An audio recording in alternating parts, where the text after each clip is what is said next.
Buddy. Yep. Awesome. Welcome back to the Godfo Universe podcast, whatever we're calling this. No intro, shoot from the hip, crazy people, not groiping, just trolling, I guess. We're groping real hard today, talking about ethics and morality. That's one of my favorite things that ever happened on a stream. Is someone asks, like, "Are you trolling?" It's like, no, this is three people trying their best. This is three people who don't know what they're doing. Yeah.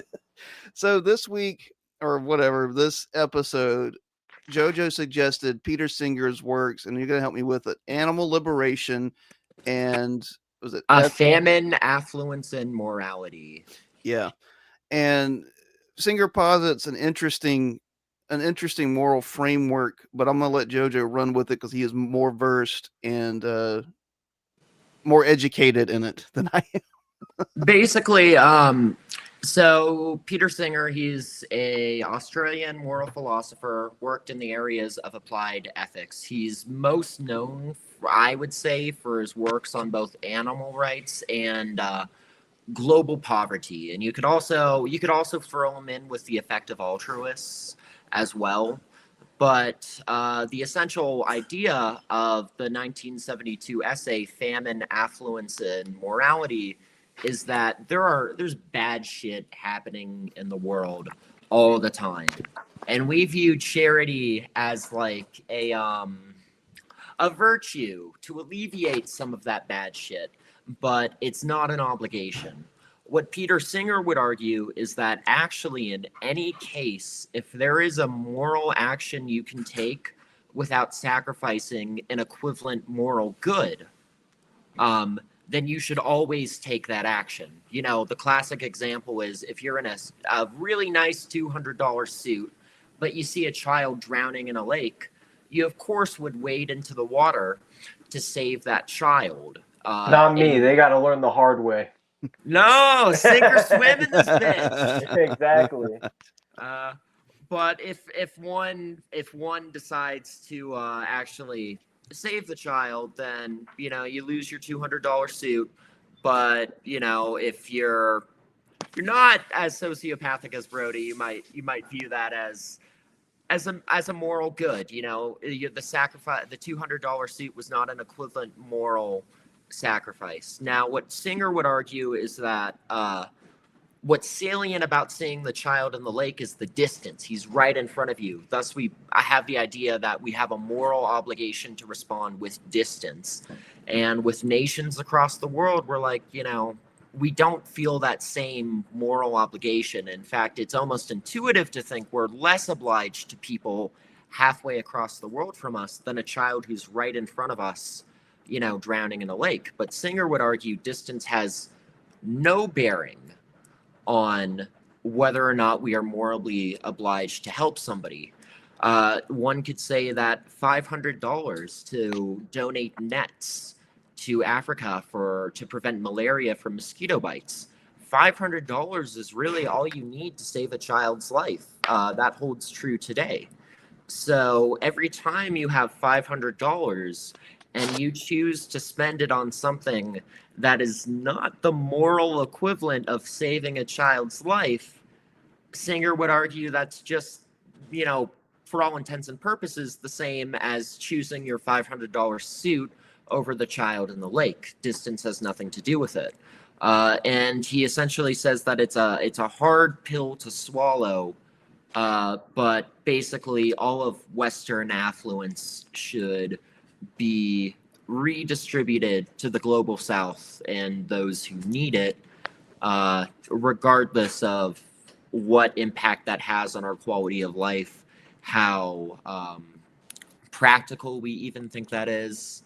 I don't know what you all think. Would you say that kind of rings as kind of what you read from that essay? Yeah, I think that's the gist of it. And I do think he makes some good points, and I will just give him some points for being very clearly and concisely written, as opposed to some philosophical essays, especially after covering Nick Land. It's a nice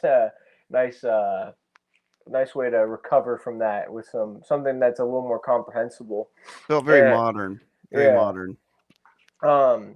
And I had shared this in the group chat, but I was kind of waiting to share my thoughts. And I had a similar kind of thought path that Dan had in some of his reactions to the piece, if for different reasons, but I think we kind of come to some of the same conclusions. Because I do agree in principle. I do think, the ultimate goal of a society should be to eliminate as much suffering for as many people as possible. Like, I think that's kind of why we have societal structures, government, to look out for people.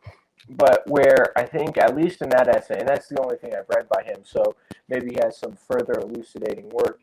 It did feel almost too optimistic or too naive in some ways, and that's kind of the to you guys, just with because specifically he's using the like global village kind of scenario. We're all on this earth together. We need to help each other, which I agree with. But it more comes down to, and this is kind of what I wanted to have a conversation with you guys, is how does modernity or the way we participate in things now hinder our ability to be moral global villagers, if that makes sense? And kind of the two things that came to mind in that kind of where I felt like he was lacking is the practical application. Because again, I do agree that like we should do anything we can to, like you're saying, whether it's a drowning child right next to you or a victim of famine. But more so, the two examples came to mind. One was like USAID, which had the whole controversy with Elon. But regardless, while in principle I do think it's good to provide aid to developing countries and help where we can, at the same time, where it may seem morally justified, USAID was also a soft power, kind of move for the U.S. So in a way, it also strengthened U.S. imperial power and kind of acted as a soft colonial force. So it's like kind of, where does the morality weigh in something like that? If we're providing aid for these countries, that's ultimately a good. But if it's also now like, oh, we can hold this over you and use it as a form of control, like it kind of, how do we morally justify certain things? And then on the flip side, another thing that came to mind was, and I found this out from an Adam Curtis documentary, where he talked about, he brought up for a portion the Live Aid concert. And some of it kind of gets into the charity stuff he was talking about, because one of the arguments Adam Curtis makes is that as we shifted towards charity being a like private personal obligation rather than a collective obligation that we all participate in. Oh yeah, and real quick, Brody, Mhm. how's the connection on your mic? Yeah, Is your it not- mic's it's like I can hear what Oh, you're yeah. saying. It's just yeah. 1 second. Let me mute myself. It always happens. Something always comes up. I'm gonna better. Yeah, Yes, much better. that's better. All right. That's better. That's a lot better. Fuck this mic. I'm just using my MacBook mic. There you go. What's weird, this is complete tangent, but like I'll record other stuff with this mic, comes through just fine. I don't know what it is when we get on stream and it decides to act a fool. But Live Aid, what I was bringing up is USAID. Well, USAID, and then this is Yeah. the other example, Live Aid, the concert, the famous Freddie Mercury performance, raised a ton of money for Ethiopia. But if you actually look at the situation, a lot of that stuff that was donated, and again, like the people who were behind it, I think were sincere and actually wanted to help the situation in Ethiopia. But then once it hits the real world, once these ideals hit the real world, it gets infinitely more complicated because, and I could be wrong about some of the details, but I believe the Ethiopian government took all the things provided and used it to make the situation essentially worse, and were like hoarding the resources and and ultimately our Western charity ended up kind of reading the situation wrong and making it worse, which seems to be a recurring theme for Western involvement in a lot of foreign things. And I think that like kind of gets to a point that I'm kind of wanting to talk to you guys about, with the kind of this idea of global village morality. How does it work when we're working on such a large scale with so many factors that would seem to contradict each other, even if that isn't the original intent, even if the intent is sincere. Yep. Again, Jojo and I were talking about it beforehand. It's the same talk I've kind of had with you before. Is you don't read a week's worth of a philosopher, and you don't read a few works and then ultimately know what they mean, and you don't know exactly how they think and what they're trying to say, and you got to give them the benefit of the doubt. Initially, I read a good bit of animal liberation with this work because I feel like that is needed kind of to understand his moral view a bit better. But I'm with you that the idea of the global village is a new idea. That's what's strange is his morality and his framing system are both new. The old world, this is a strange word to use for the old world, but they were highly nationalistic. A better word would probably be culturalistic or racist, or just kind of a extension of tribalism. Yeah, tribalism. That's probably the better word for it. The English were English, the French were French, and so on and so forth. And there wasn't a global European view of things. They were killing each other. Same thing in Asia. Same thing in the Americas. Like if 20 people didn't like 20 other people, they slaughtered them. That was it. I think we talked about the Native Americans. I think most of their names came from their enemies. And that's why all their names are so fierce. It's like the Comanches meant like the guys who keep killing us. They won't leave us alone. Yeah. And the Gauls and the Romans, all that to say, he's proposing an idea that's never really existed in human history, except for a universalist love system that does come from Christianity. And that was a radical idea, and it came from the early church because the whole thing is you had Jews who were converting to what the Romans saw as a new religion and what the Jews saw as a new religion. And the let's say, I hate using this term, but like old Jews and the Romans both saw this new religion coming, and both of their people were branching into it. And the Ethiopians were branching into it, and suddenly we're getting letters from Paul and these guys saying like, hey, you're no longer a Jew or Gentile. You're one body in Christ. That's an insane idea. Well, and to your point, you said it's Paul, right? Yeah, Paul wrote that. Because wasn't he the first also to take it to the Gentiles? So like it was like you're saying, it was a universal, and like you're saying, kind of plays into that global village idea. It does, and that's what united Europe, and there's no getting around that. It suddenly Europe became, we're all different, and we just had this thing where they were fighting each other, but they would also appeal to the Catholic Church. They would appeal to, or even when they had two popes, it was, hey, we're killing each other, but these are Christian wars, and we can go into the cynicism of that if we want to later, and that makes sense. All that to say, Singer's morality is based off of that. That's where that comes from. The problem with that is what you were kind of saying, is I believe in the naivety of it too, is that it just raises a lot of questions. And the first one is with global aid, where's the money going? Like you said, is a government taking this? Second, what's the cause of this? Like in the Bengal example he was given, it was called basically by war and monsoons. And this is an economic problem, but it's like you can't throw money at monsoons. You can't fix it if it's going to keep coming season after season and destroying things. You have to sacrifice to set up measures to stop that from happening. And that's not necessarily something that charity does. What I'm trying to get at is the third concern you brought up, which is basically neocolonialism or soft colonialism. The problem is you can't throw money at solutions and nothing happen. That's not a good. Yeah. A good would be, how do we put systems in place to prevent these things from happening? But at the same time, you're also asking countries who do this that now they have to go in physically and basically colonize these places. And do those countries that do, let's say it's all. Are we aware of any claims of Singer specifically saying that? Because I've never, read anything.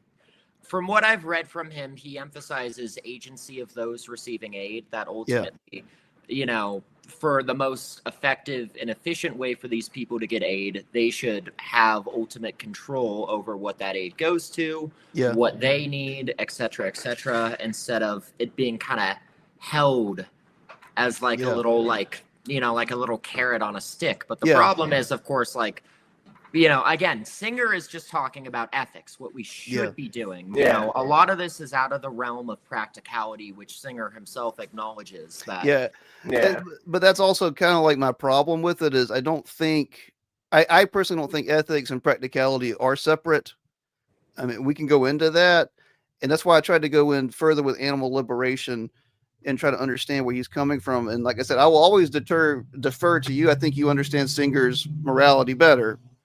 But that's my personal shortcoming with Singer is I don't think you can separate ethics from practicality, if that makes sense. Yeah. To me, that's separating the mind from the body or the spirit from the body, and I don't think you can do that. Well, I would say that if they were together in my mind, I would go crazy, because if my ethics were 100% aligned, like if there was not a separation, for example, then I would be either living in extremely unethical life and I'd be tortured, or I'd be living an extremely unpractical life and I'd be tortured if there was no separation, if that makes sense. That's an interesting thought. I would love to go down. I don't want to go run off on a tangent, but I would love to discuss that a little bit more. If we can't, that's fine.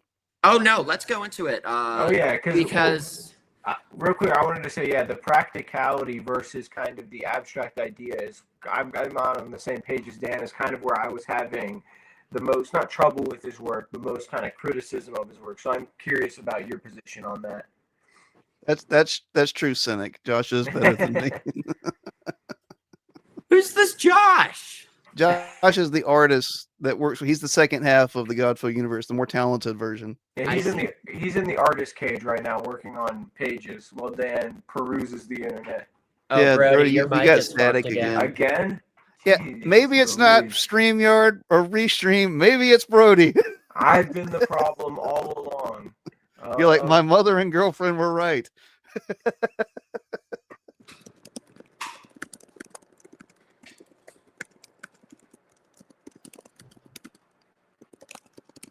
How about now? Is this good or bad? That's good. All right. Yes, my mic is trash. It's a USB mic I got from my old roommate. Thing is, it works fine for other purposes. It just does not like cooperating with anything aside from like GarageBand, I guess. Yeah, I would. This Lord wants to know where the quality is. I mean, I would say a lot of Singer is, talking about applied morality, morality as practice. Mm-hmm. He's very much like consequentialist, like what are my effects of this action going to have? If I have X amount of money, what is the most moral good I can do with it? Mm-hmm. And the crazy thing is, one thing he brought up in a lot of surveys, you'll ask Americans and the majority of them will support cutting aid. They'll say the U.S. gives too much aid. We need to give less aid. And you ask them, though, okay, how much aid should we give? And they'll say something around 5 to 10%, which is actually way more. Like at least 5 to 10 times magnitudes more than we actually give.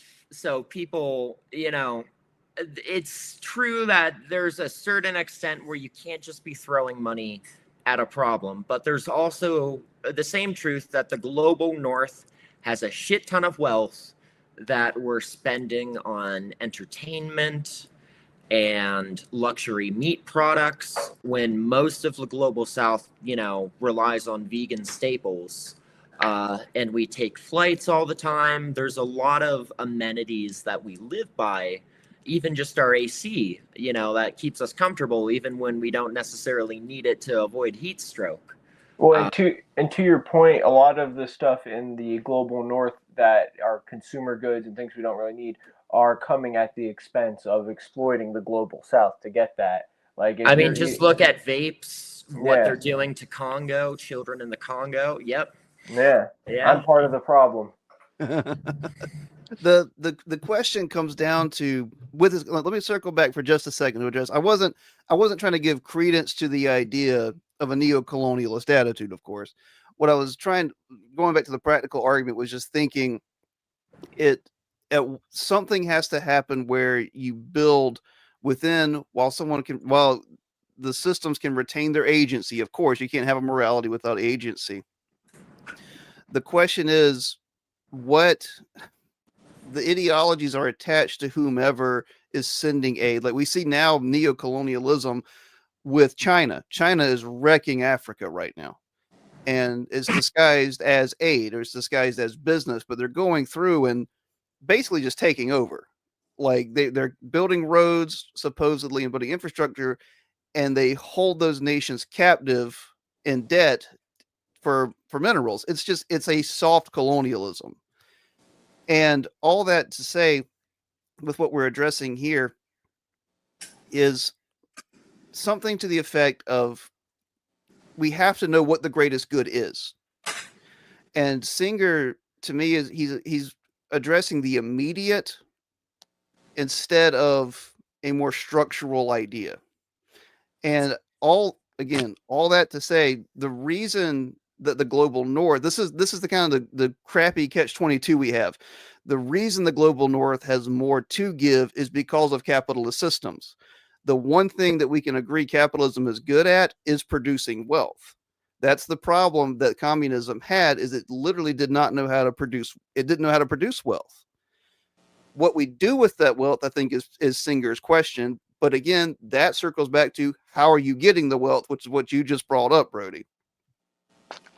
Well, and to that point, like, because one of the things that I did think was, again, like, it's an interesting idea, and we can get into the practicality of it, but in his kind of like equating of these things to like how they affect morality at a certain point, and I'm probably butchering this kind of what he said, but like, when we are giving as much as we can to solve that problem, it kind of is a twofold thing where it takes care of our consumerist problem. If we're shedding all these excesses to take care of, these other nations and to provide aid, it kind of balances out.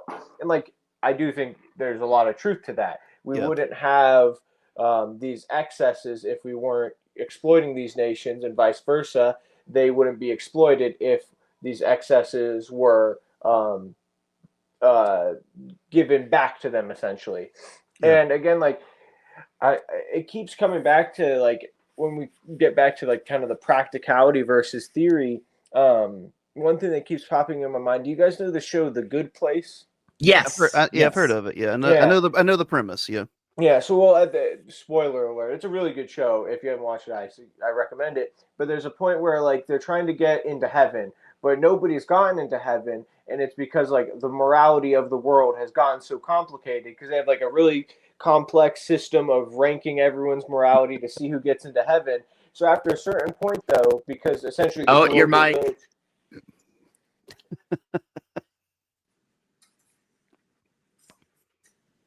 Is it any better, any worse? Yep, it's any better.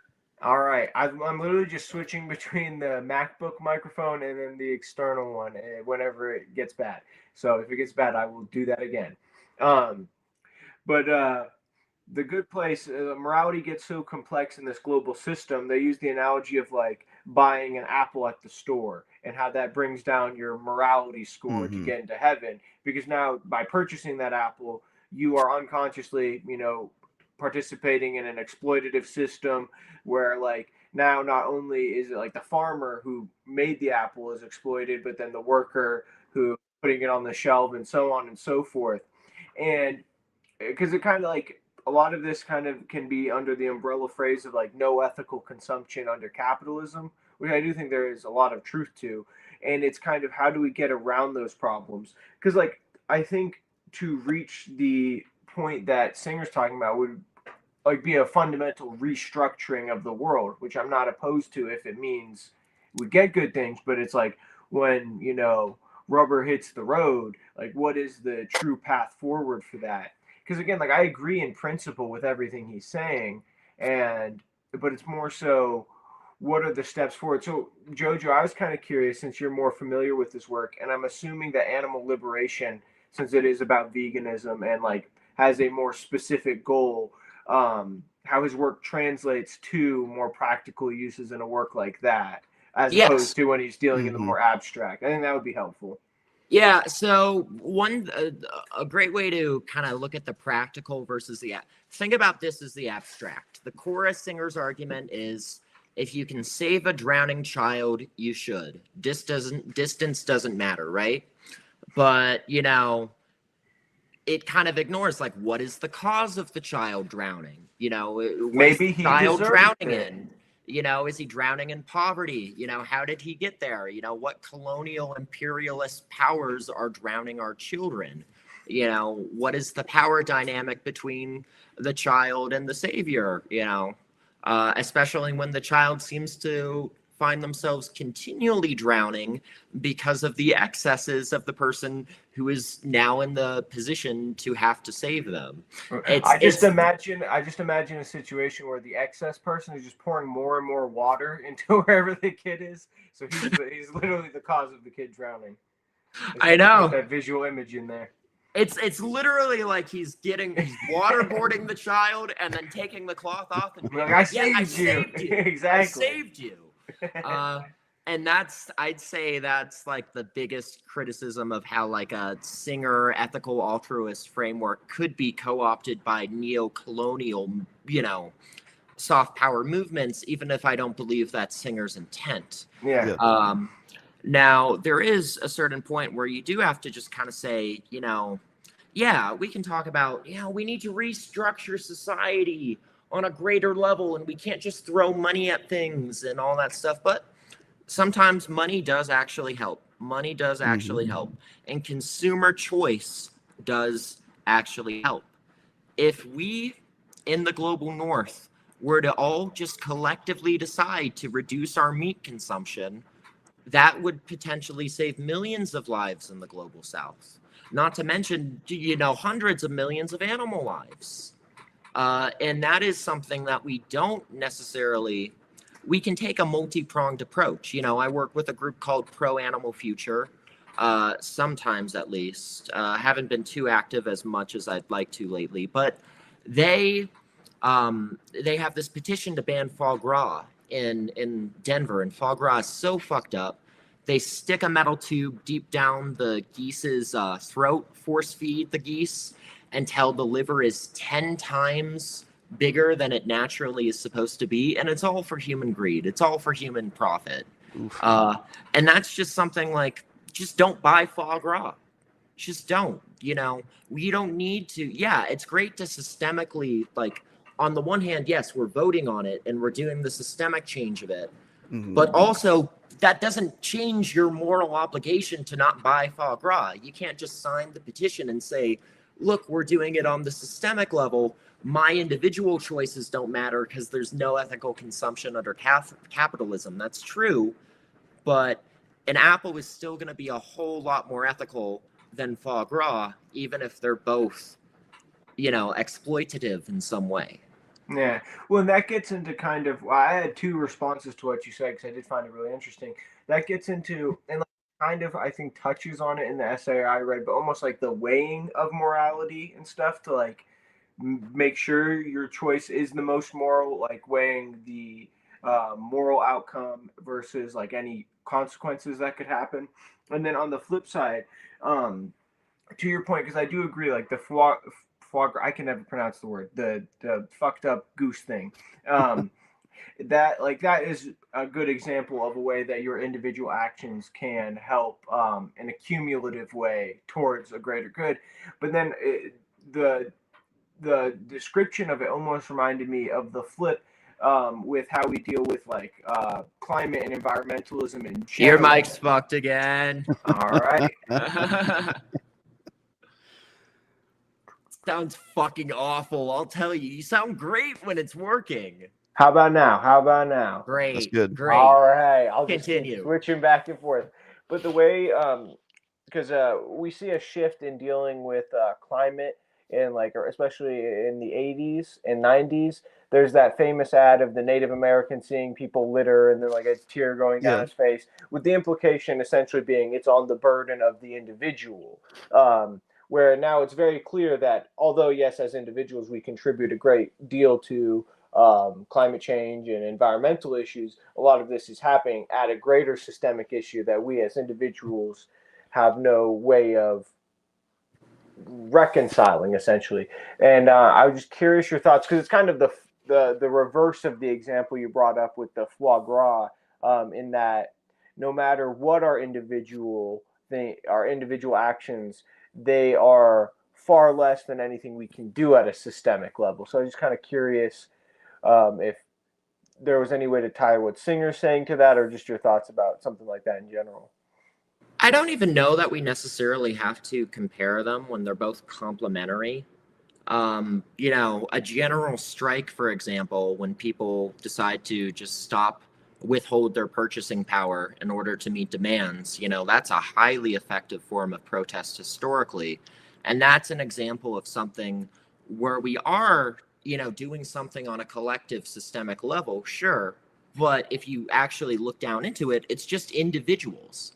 It's just individuals deciding to not go to work, deciding to not shop, deciding to rely on each other. We do need collective systemic action, but it starts at the individual level. And that's why I would perhaps even posit that individual action is more important than systemic action, because we can't get any systemic action unless we're organized as individuals. Yeah, I agree. It makes sense.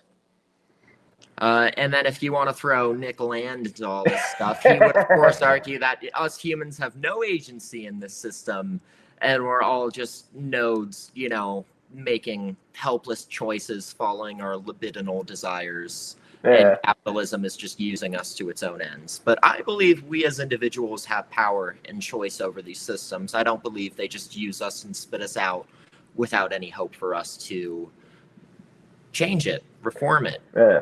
Can you pull up, Dan, can you pull up Death Elixir's last comment? Because this is kind of a point I wanted to touch on earlier, and I'm glad they brought it up. We're too paralyzed by things like media and various forms of control.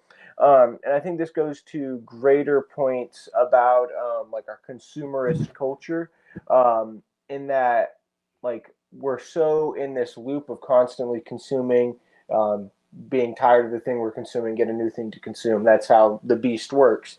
And specifically, in the global north, and even more specifically in America, where we spend copious amounts of money on products that we don't need.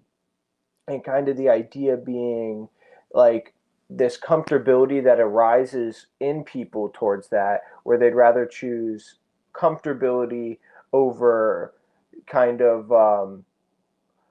a global morality. So, because I do agree with what you're saying, and I hope none of this comes off as me just trying to like fucking counter argue everything you're saying. Part of it's a little maybe devil's advocate, but just so I can get at deeper. No, points. this is great, dude. Please continue. So what I was kind of curious about is, because I do agree that like to get this cumulative action, it takes a bunch of individuals working. That's how these systems work. We're comprised of tons of just people. But then the point, especially in America and the West at large, is how do you get people to give away that comfortability that they become accustomed to make such a great change?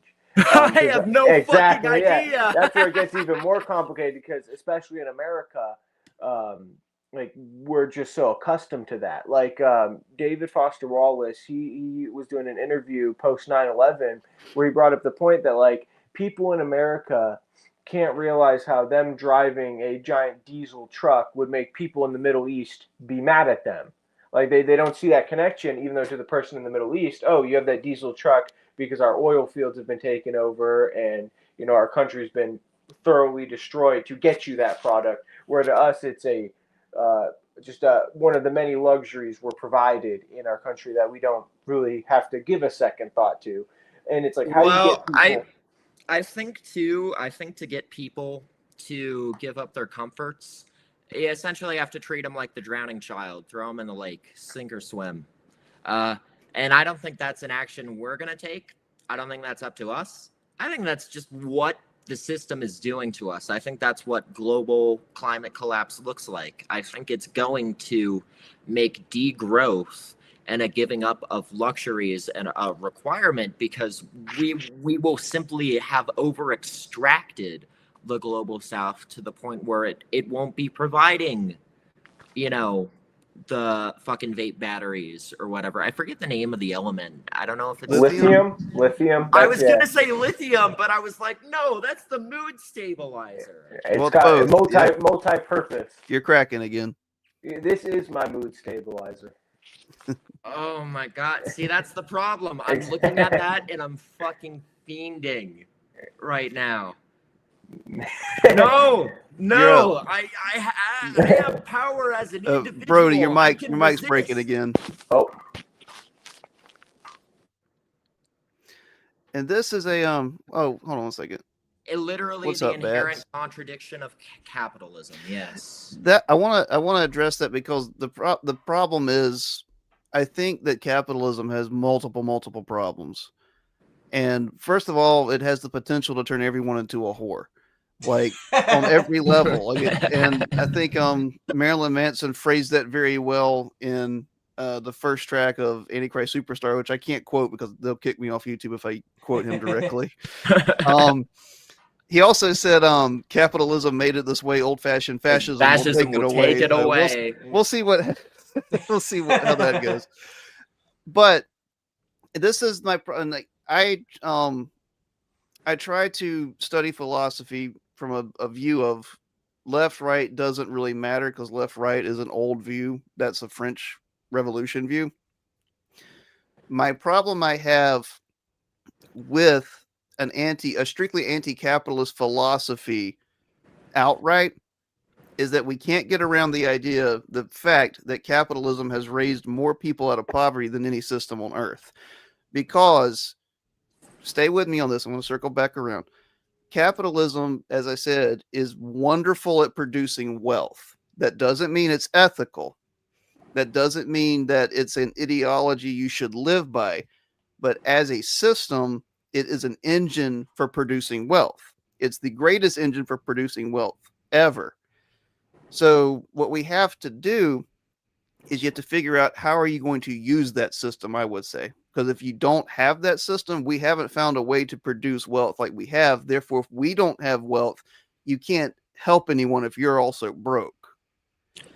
This is where I'd actually go back to the Landian philosophy of accelerationism as something that's not just schizophrenic and weird, but actually useful. And I'd argue that, you know, if you're sympathetic to that analysis, that capitalism is not necessarily something we can control. You know, it's generating a lot of wealth.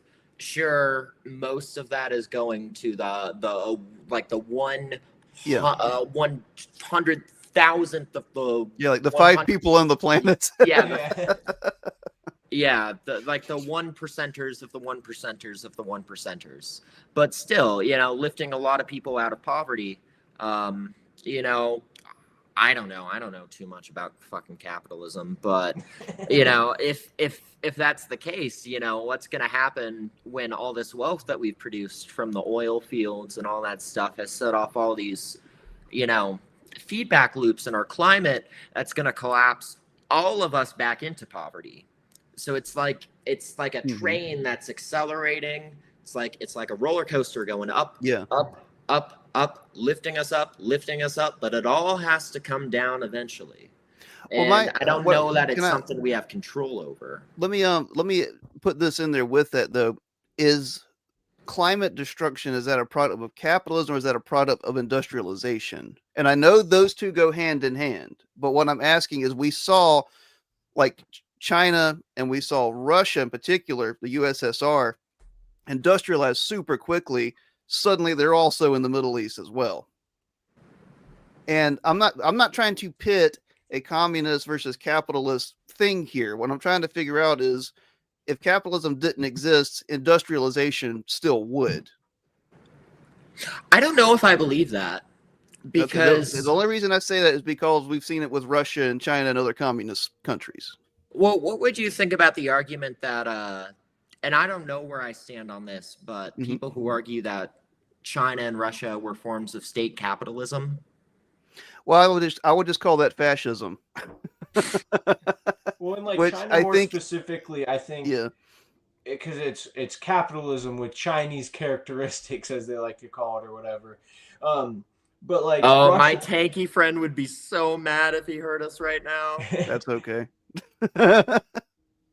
well, yeah. To Death Elixir's point that it's today's enemy and I'll pull it back. yesterday's. I'll pull it back Yeah, up. Yeah, there you go. because like the one of the main points with like kind of classic Marxist is like that class is the more so than capital. Capital is just the greatest enforcer of class, especially in the modern age. But like these class distinctions have always existed prior. But to your point about like these systems, like this is maybe my own schizotypal take on the proliferation of technology and industrialization, but like because obviously industrialization and more technology arise out of capitalism as we've seen over the last 100 years, but obviously we were still producing technology, and like even when we were in a mercantile system, you know, it was close to capitalism, not the same, where we had these same drives influencing things. And to me, I think there is, and this might be too abstract, too heady, but I hope you guys can follow along with me, is like the inherent kind of human want for accumulation and greed that goes with any system, capitalism, monarchy, you know, just the want to accumulate more. Yeah, human So, greed. exactly. You go out, find. We're like hunter gatherers. We go out there to find and take and bring back. Exactly. So once and that now that mechanism. Oh, has your been mic's You're fucked breaking again. up again. I'm so sorry, Brody. I am too, man. Fucking cooking too. Is it good now? Yep. Yeah. All right. So now that it's been supercharged by capitalism, where that is kind of the sole purpose is the accumulation, I think it's been, you know, put into hyperdrive. Because this is the point I wanted to circle back to for a while when Dan was kind of talking about how Singer's take on morality is a very modern one, in that like it's dealing with the modern global village kind of idea that like we're all vastly connected now. And if we look at like the history of kind of this global capitalist system, the key kind of demarcator of before and after, I think, is World War II and the post-war efforts, both technologically but also politically. So keeping that in mind, I think with like the previously mentioned accumulation and now on a global scale, like when countries were, because obviously countries for a long time have been exploiting other countries and extracting resources, but at a time I think it's safe to say countries were more self-sufficient and weren't as relying on other countries to accumulate wealth, at least not to the scale in the way we do now. And what I think, when we get on this global scale and there's still that want for accumulation, like we're getting to the point where it's just take from whoever has it, regardless of morality. And capitalism with global is what brought global connection. Marco Polo begins with it on. But again, that's what I'm trying to say. An example like Marco Polo happened because we finally had ships that could do that, which is industrialization. What I'm saying is I'm seeing capitalism, industrialization, either they're driving each other or they're just so similar in some ways that we can't pull apart which one is doing which. Yeah. Sorry, I didn't mean to interrupt you. Oh, no, and I agree, and I think like kind of just the third element I've put in there is just that the basic human instinct for accumulation, like the very part of human nature that drives these things, regardless of what ideology. And kind of the point I'm trying to make, I think, and this is kind of rambly, but like once we get to this point where we're at now with late stage capitalism, where the rules are kind of set now of how the game is played, like how do you break out of that cycle? Because it's a synergistic kind of combination of all these factors we've brought up. And I think where I find it interesting is morality is able to, obviously sometimes it can fall along ideological lines, but I think ideally it's supposed to be beyond ideology, or at the least be what influences ideology, ideally. And so how do we have, like, how do we take back morality essentially in a system that seems to be not only devoid of it, but purposely devoid of it because it would inhibit it in some way? Are you guys following? Yeah, yeah. When there's, well, you argue that there's a natural human instinct to accumulate, but it's almost like in a vacuum, that's neither good nor bad. In a capitalist system, that natural desire to accumulate might lead to horrible wealth disparity. But in a hunter-gatherer, more egalitarian group, that drive of the group members to accumulate will end up resulting in resources being shared and the uplifting of the village. So, But will it pit the village against another village with those resources? good point. That's the question. I'm not trying to be a dick. It's just that's Accumulation Singer's thing, pits yeah. us against each other. Well, I would say I wouldn't say accumulation. I would say scarcity. Scarcity. The desire to accumulate in a world with finite resources. Yeah, I think that's a good way of putting it. But I think the problem is if we found a fountain that could magically produce anything, someone would charge a toll to it. Exactly. And we know that's true because they used to charge for water access to a river. I agree 100% with Death Elixir here in another sense of materialism. Oh, I'm sorry. I'll start here. Materialism. Oh, she's posting so much. We need to stop clinging so strongly to materialism, both in the Marxist and moral sense. Materialism provides a good analytical framework, but it does nothing for the self, but subjected to horror. In the other sense, materialism, accumulation, and competition pits us against each other. Yes, we need to be spiritually prepared for the collapse of society. I 100%, Yes, I 100% we do. agree with. I 100% agree with that. Then the question then becomes, what spirituality? Any at this point, I think. Obviously, Dan, you might have me sold on this Christ guy. Yeah. When well, maybe. to bring up David Foster Wallace again, a lot of his work was kind of dealing with that question of especially like a post-Christian, post-religion world, especially in his 90s work, we were dealing with the end of history idea. We thought we did it, everything's great, we're in this liberalism. and specifically a secular liberalism, which in many ways I think is good. I do think our government should. You're breaking up again. I'll be back, guys. Continue. I'm sorry, Brody. I start to cook, it does this. It's the machine, man. Exactly. They don't want us to have these conversations. But with kind of the end of history idea, this secular neoliberalism has won, and we've disregarded kind of ideas that we think are antiquated now, like spirituality and religion. And his whole, specifically in Infinite Jest, is trying to find a way in this rampant consumerist culture we live in, finding a way to just kind of, in very basic terms, be human again, And especially because, he dabbled in kind of every religion for different periods of his life, but specifically in that, he was looking at trying to find a secular kind of spirituality that could work, and he turned to the 12-step program and the things that provided, like ritual, community, some communion with a higher power, positing that as a form of spirituality. And I kind of want to pose this question to Dan, especially since you are Christian. This is a topic we talk about a lot, but going forward, how sense morality, especially in for most of history, has been tied to a religion. A religion has informed morality for most of history. How do we? Because I think the obvious answer in some ways would be, well, whether it's Christian or whatever, we need to just bring back a religion of the past to restore that morality. But I am curious, Do you think, especially as a Christian, do you think that's the only way forward, or do you think we can continue on a secular path socially, just as a culture on a grand scale towards this? Like, what in your opinion do you see as a way to kind of combat that?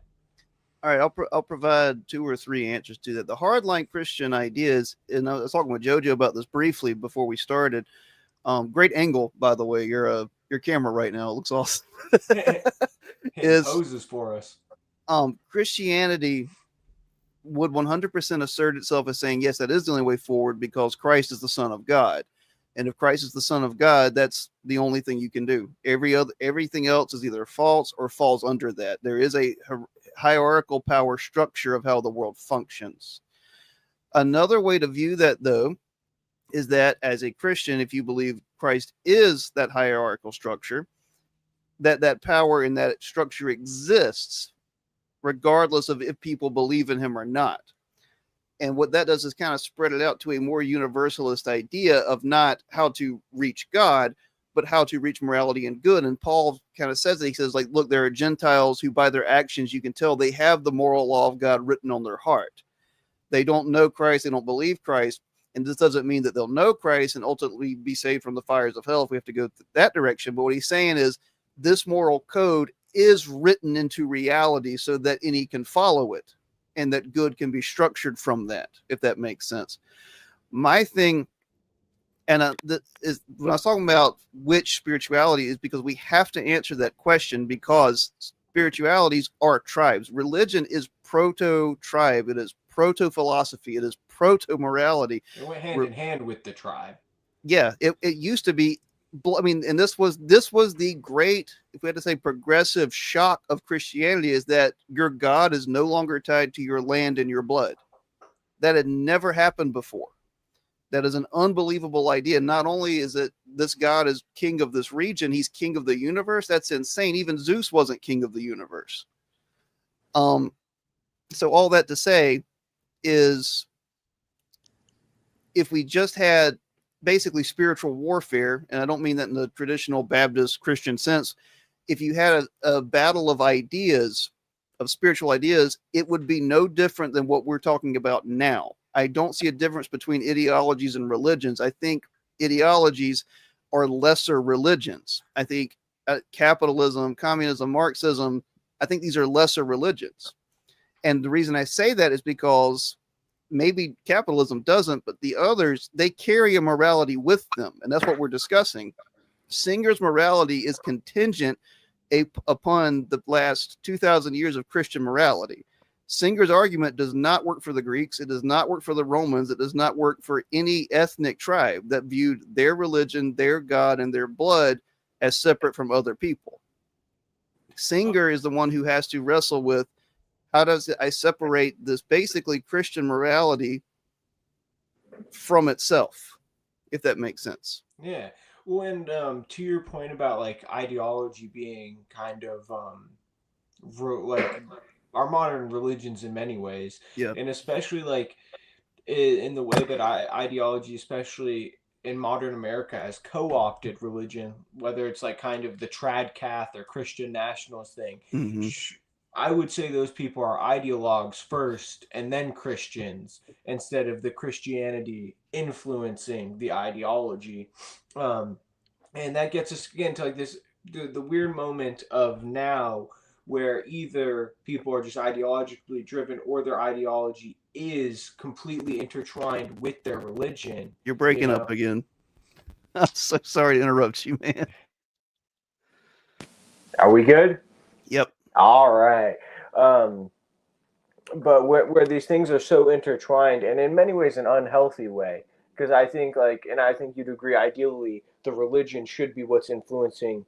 If you have an ideology, it should be the thing leading you to that through morality or metaphysics, what have you.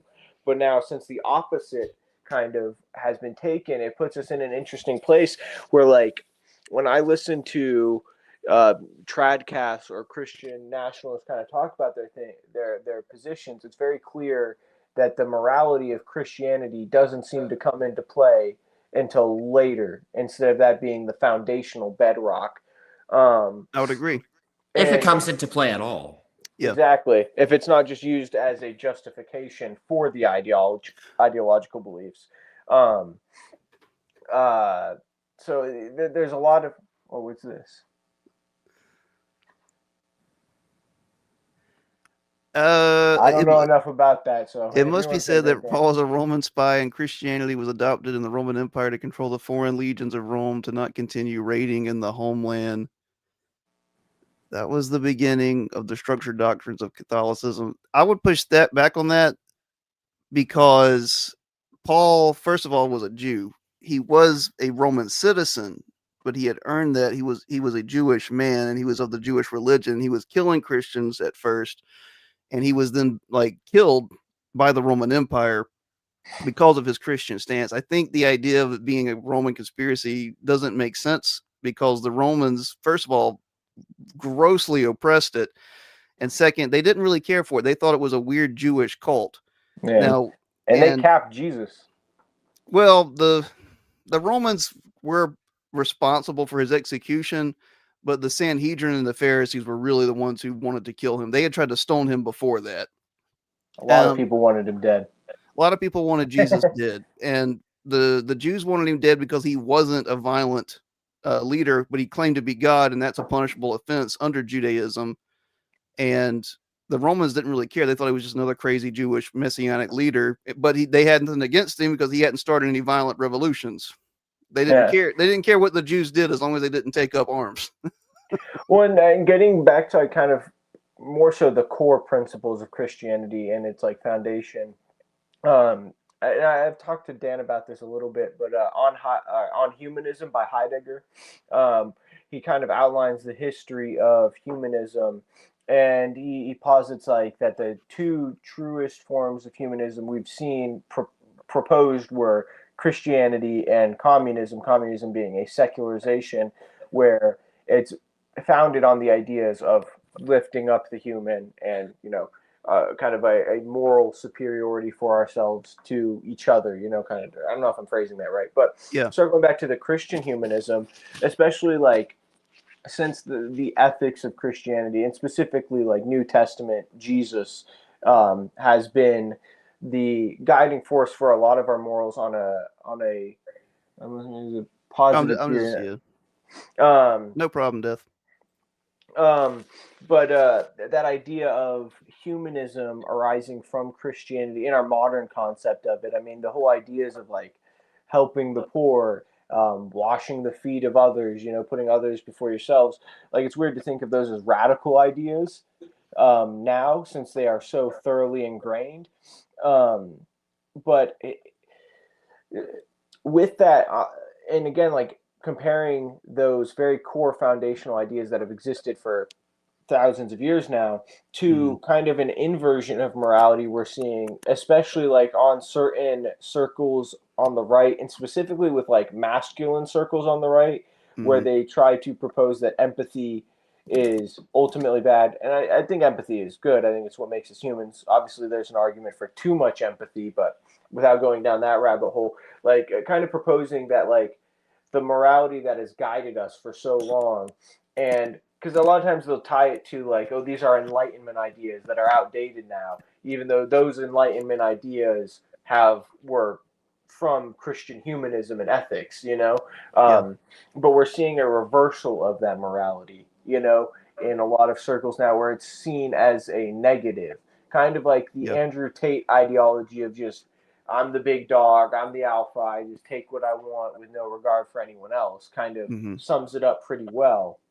Well, that's the thing we saw in the 20th century, and of course before that, I'd argue with the French Revolution. This isn't me proselytizing; it's me trying to sort a historical idea. So correct anything. The French Revolution was an anti-monarchical, anti-Christian idea, and it had reason for that. What's funny, I just wanted to bring up one story about that. So they did start out atheistic, but nothing stayed stayed around for very long in the French Revolution. There's a great story about Marquis de Sade, a terrible person, but he was one of the most prominent atheists in France. So when the French government was like, "We're atheists now, that's what we're doing," he's like, this is great. This is my time to shine. So he wrote a whole lecture on atheism that he was really about to go up. And then the day he was about to go up, they're like, actually, we're Christian again. And then he's like, oh, shit. So he had to give this whole atheist lecture when everyone was like, no, we're back to being Christians again. You're breaking up. But I say that to say, historically, for the last, not 2000, probably about 1500 years, Christianity for the West has been the moral foundation. We can argue if that's a good foundation or not. That's fine. We can argue which Catholicism, Orthodoxy, Protestantism, you can argue that or you don't. What we saw, though, was that it at least either, here's the thing. The 20th century, what you saw with communism, fascism, and Nazism, all three had to eradicate Christianity to put their own religion in actively. Now, we can argue whether that was good or bad, but what it did, whether because for the Nazism and fascism, I'd argue that it's bad. Well, we can argue whether it was the atrocities happened because Christianity was a good thing and they got rid of it, or just because there was chaos because now the moral foundation is gone. I'm trying to be academic here and not proselytize. What happened with all three of those systems was the mass oppression of human rights and destruction, which we'd never seen in human history. And like I said, either that's because a better moral system was removed and a worse one was put in, or the outright chaos that would have happened from just removing a moral system and replacing a new one. You see what I'm saying? Yeah. Well, and kind of going back to what I was saying, like, and specifically comparing it to the rise of Nazism, it was a reversal of the classic Christian morality that had kind of influenced everything. I mean, that kind of the rise of like neo-paganism and trying to bring back these old Germanic ideas of strength and violence, the whole Odinic spirit kind of, as Jung put it, like the Odinic spirit coming back and taking revenge, essentially. The simplest way to say the old it, gods. Yeah, exactly. Was Hitler thought Jesus was some pussy shit, and he was like, we need Odin. get on. Yeah, exactly. And again, it's kind of what we're seeing now. And Dan, I would love to get some more of your thoughts on this. Where like these people see these morals and ethics as weakness. I mean, I think we all agree that like the basic teachings of Jesus are strengths to us as a society, in that just treating other people with respect and treating other, like the golden rule, essentially, like if you want to sum it up easily. But now we have a new wave of people that mirrors what we saw, at the turn of the century in Germany and in many fascist places. So I want to kind of, maybe if you could shed some light on kind of like how something that we for so long could see as a strength for humanity can be inverted to be seen as a weakness. Yeah, I think it's because of bad faith actors, and I say that because we just agreed that the teachings themselves are good. If the teachings themselves are good, which they could only be good, and again, this is me saying that the theoretical and the practical have to go together. We can only say they're good is if they replicate goodness when they are instituted. I'll be corny. The intersection of the divine and the practical comes together. So if we agree with that, then it has to be that bad faith actors are exploiting those things for bad outcomes. Does that make sense? Okay. Yeah, because if somebody was actually instituting a good system, then it would be good. Exactly. Because it's the practical good that defines it. So it's only somebody's taking the dressings of Christianity and using it to their own ends. We can argue Christian kings did that. I mean, and that's a fine argument. We can argue that there were people in power that used something as good as a skin suit for evil. And that's the whole thought of the Antichrist in Revelation and in Jude, is that this thing appears to be the ultimate good, which is Christ, but is the ultimate evil. So what I'm saying is, here's the answer as far as I can understand it, to answer your question, Brody, of basically why new right, dissident right, Christian nationalist ideas where they came about or where they hang their logic on. Their argument, and there's some truth to part of it, of course, when bad people do things, they take a little bit of truth and they wrap it in lies, is that the left-wing extreme, such as we saw with communism, exploited the softer parts of Christianity by saying, if you love your neighbor, go kill the landlord and let's take everything over. Because everybody should have equal. That's not what Christ taught. And Hitler himself tried to use, it's fine. Hitler himself tried to create a positive Christianity for Nazi Germany. Well, when you add something to Christianity, it's already wrong. You do that with pretty much anything. You add a qualifier to a religion, it's probably not the religion anymore. And it failed because he was replacing crosses with swastikas and putting himself in the place of Christ. And you can't call it Christianity, then can you? So what they're saying is that, and I'll divide it this way, is that they would say like the feminine nature of Christianity, love your neighbor, et cetera, led to destruction, such as their complaint is that now their complaint is that there's now too many immigrants. We're sending too much foreign aid. Now we don't have a strong society because the right wing is a more masculine, strong force, right?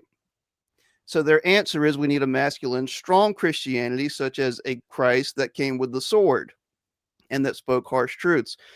Again, I think if we agree that these basic teachings of Christ are good, this means that both of these extremes are misusing the good. Yeah. When they're reactionary. That's a good term. I would argue it's a good term for both sides because the left wing, as we know it, was a reaction to Catholicism. Yeah.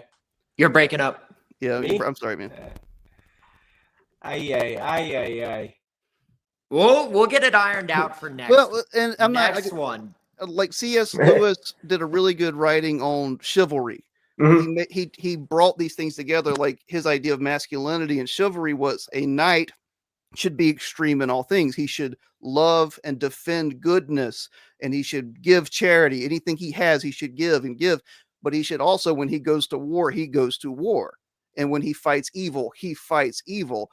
And people have argued for a long time if that's a Christian idea or not. He seemed to think it was. Tolkien seemed to think it was too. And to give people the benefit of the doubt who lived before me, they think it did too, and it made their society flourish. On the other side, they also thought serfdom was a good idea for a while. Well, one thing that, and this is something, again, me and you have talked about in private before, but I think ties to what we're saying, and I think could bring up an interesting point of conversation, especially on the idea of Christian morality, because we've talked about how Christianity gives a very good outline for how to live your life in a moral way. Yeah. What it doesn't give a good outline is how to run a government. Like that was never the intention of it. It's not Machiavellian. Exactly. Well, and it's also, since it was supposed to be a global force that cut through whatever tribal distinctions there were, it could have both Jew and Gentile. So with that in mind, like, I'm trying to think of how to phrase this kind of conclusive question is like, if Christianity doesn't give a good guideline, if it gives good guidelines for morality, and ideally a government should be run with good morality, like, where does that intersection come in? Does it come down to the leader? Does it come down to the system? How does morality, specifically a Christian morality, come into play in larger structures, larger systems? I don't think, and this is strange, and maybe I'll change my tune on it. I've tried to simplify it this way, and a lot of it has changed because I've become a father. And as a Christian, I used to have a more universalist kind of idea of the world until I did become a father, where you had questions of like, should you take violent action at all? And so there are Christian pacifists who believe you shouldn't. My job as a father is to defend my children if something happens to them. I would be a bad father if I did not defend my children if someone breaks into my house. I'm in South Carolina. I have very loose gun laws. I don't know how to say that. You can't look at yourself in the mirror and lie about that, So the way I interpret it now is, why wouldn't that scale? If, as a Christian leader, what is your job? Is it to look after the good of people you are in charge of, including physical defense and the enrichment and betterment of them? Even going back, and Death is dropping some cool stuff in the chat too, I'll try to get to, but the Old Testament, people don't really know this, the old Jewish system, you could only have slaves for 7 years. And I think it was 49 when you had to release everybody. Based? Yeah, and the term slavery we used, I'm pretty sure, if I'm correct, most of the time what they referred to it was indentured servitude, because people would sell themselves into servitude. There are examples of them taking slaves captives after war. We can talk about that. That's what we would call slavery. But even then, they still had a deadline, and I think it was every 70 years, I could be wrong, all debts had to be canceled. I was going to bring that up. And that was important because debts followed the family back then. It wasn't just one person. That was a whole line that would be indebted to someone else.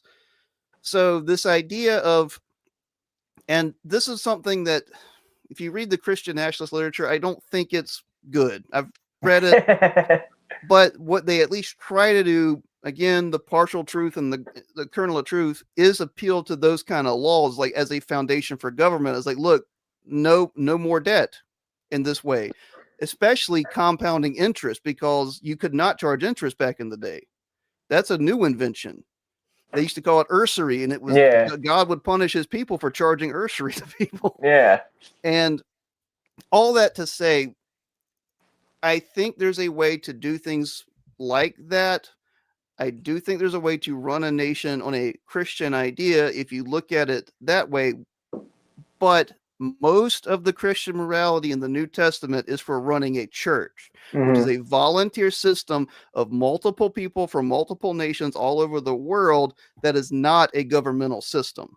Well, and it's the church and the individual, like how to lead the individual life, which kind of brings some things perfectly full circle in any moral kind of situation, kind of to what Jojo brought up earlier. It comes down to a cumulative number of individuals operating under that morality, whether it's a Christian morality or any moral system, like whether it's the one Peter Singer proposes or, the Christian moral. It comes down to a mass of individuals operating on that moral system.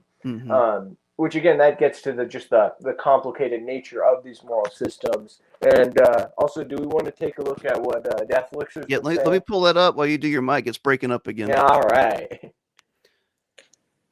Transgenderism and homosexuality, as mentioned in the Septuagint, are a good example of the very early decay of actual Christian morality. Translation after translation have turned what was originally hygienic practice and advocation for reproduction under the larger idea of a celibate God. That's the sentence. LGBTQ was never supposed to be hated or shamed. We were intended to realize the sin was not homosexuality, but the virtue of is celibacy and humility. Celibate man under God. Seems like a lot of the decay of Christian morality has just come from time and translation and distance from Christ's original message. Oh yeah, absolutely. I think in many ways, at least especially in modern, like if we look at Christian nationalism and tradcath, but what were you gonna say, Dan? I think there's a mixed bag of that, because the church father, this is, again, I'm not Catholic or Orthodox, and maybe I should be, but they do have very good ideas of what the church fathers wrote down. Now, what we can talk about is, if we want to go into homosexuality and transgenderism, we can. I do think that Death is a great point there of the idea of celibacy, or what they would call the purity of marriage. It was viewed in the early church that homosexuality was a sin, but also a man sleeping with a woman outside of marriage was also a sin. That gets lost in the translation of things. I think not in the actual translation of the book, but in the way we look at things now. I think people like to layer sins and judge people based off that, and that's not a Christian teaching. Yeah. Now, I mean, that's a whole other conversation we can go into. I think it would derail this, but I would love to have Death on to discuss it. We can discuss anything with her. I think it'd be awesome. Well, real quick, I just got a text. Speaking of, good relationships and stuff, I got a text from You my gotta get, girlfriend yeah. saying she wants to eat dinner soon. So maybe we can kind of give our final thoughts on things and kind of come to a conclusion. This has probably been one of my favorite conversations we've had yet. I think this has Me gone. too. I'd Yeah. like to have 4 more hours of it. Maybe we could do a I, part 2 of it. I would be oh totally yeah, fine no, I with think that. we barely touched the surface. But the Yeah. thing with morality is once you ask one question, it's kind of just the dominoes falling of, well, this leads Yeah. to this, so on and so forth. But My final thought, if you just to get it out, if you don't mind, real quick, and is my problem, and I shouldn't say problem, my disappointment somewhat with Singer and Land and a lot of these guys is I'm not expecting them to appeal to Christian morality. I'm not expecting them to lean it, but they are using it. And they aren't saying they're using. I'm not saying they need to give credit. I'm just saying they aren't providing their own morality. And this sounds like a weird thing, but my thing is at least like neo pagans will be like, no, I don't believe in human rights. I don't believe humans are created equal. I don't think that's right, but they are saying I don't accept that moral system. I'm not going to build an argument off of it. I'm starting with a new one. If you're going to use this system such as all people are created equal, that's a Christian idea. All people are made in the image of God, that's a Christian idea. You can't appeal to that system and jump away from it, if that makes sense. I think that the idea of a moral community in which everybody deserves consideration, not just, humans, but non-human animals as well. I think that's a radical idea. And, whether or not it's jumping away from, whether or not that's compatible with Christian morality or not, it almost reads to me as if somebody like, I feel like it's just written in our hearts that we kind of understand that, we are part of a greater Yep. village, and maybe that's just me being naive. Um, but I don't know. It's a lot of good stuff to think about. I guess if I had to sum up my final thoughts, it would be follow Christ, don't kill your landlord, and go vegan. Wink. Go vegan. Well, and I'll give my final point in a second, but I to what Jojo said, I don't think that's naive at all. I think like if empathy is anything, it's those rules written on our heart, that you were describing. Like I do think there's basic instinct for compassion in most people to varying degrees, obviously, but I do think it's there. And I think if anything, a lot of like whether you believe those things were written in your soul by a god or they've come from some evolutionary process. I think if anything, would the Christian teachings and all attempts to kind of define morality since then has been a codification of those natural instincts. Sure. And I'd say for my final thoughts, like I think Singer is a very interesting philosopher from what I've read, and I think again on principle I agree with everything he's saying, and I think where it just gets complicated is where everything gets complicated is how did these things, how are they brought about in a practical world where there are lots of things to be taken under consideration. But I do think if there's anything that I've gotten from this that helped me understand his work more is still like just because the practicality of the morality is hard doesn't mean you should abandon it or not strive towards it. If anything, it's an ideal. Oh, I 100% agree. I worship a man that allowed himself to be crucified. Yeah. Exactly. Yeah, the ideal is often damn near impossible. Yeah.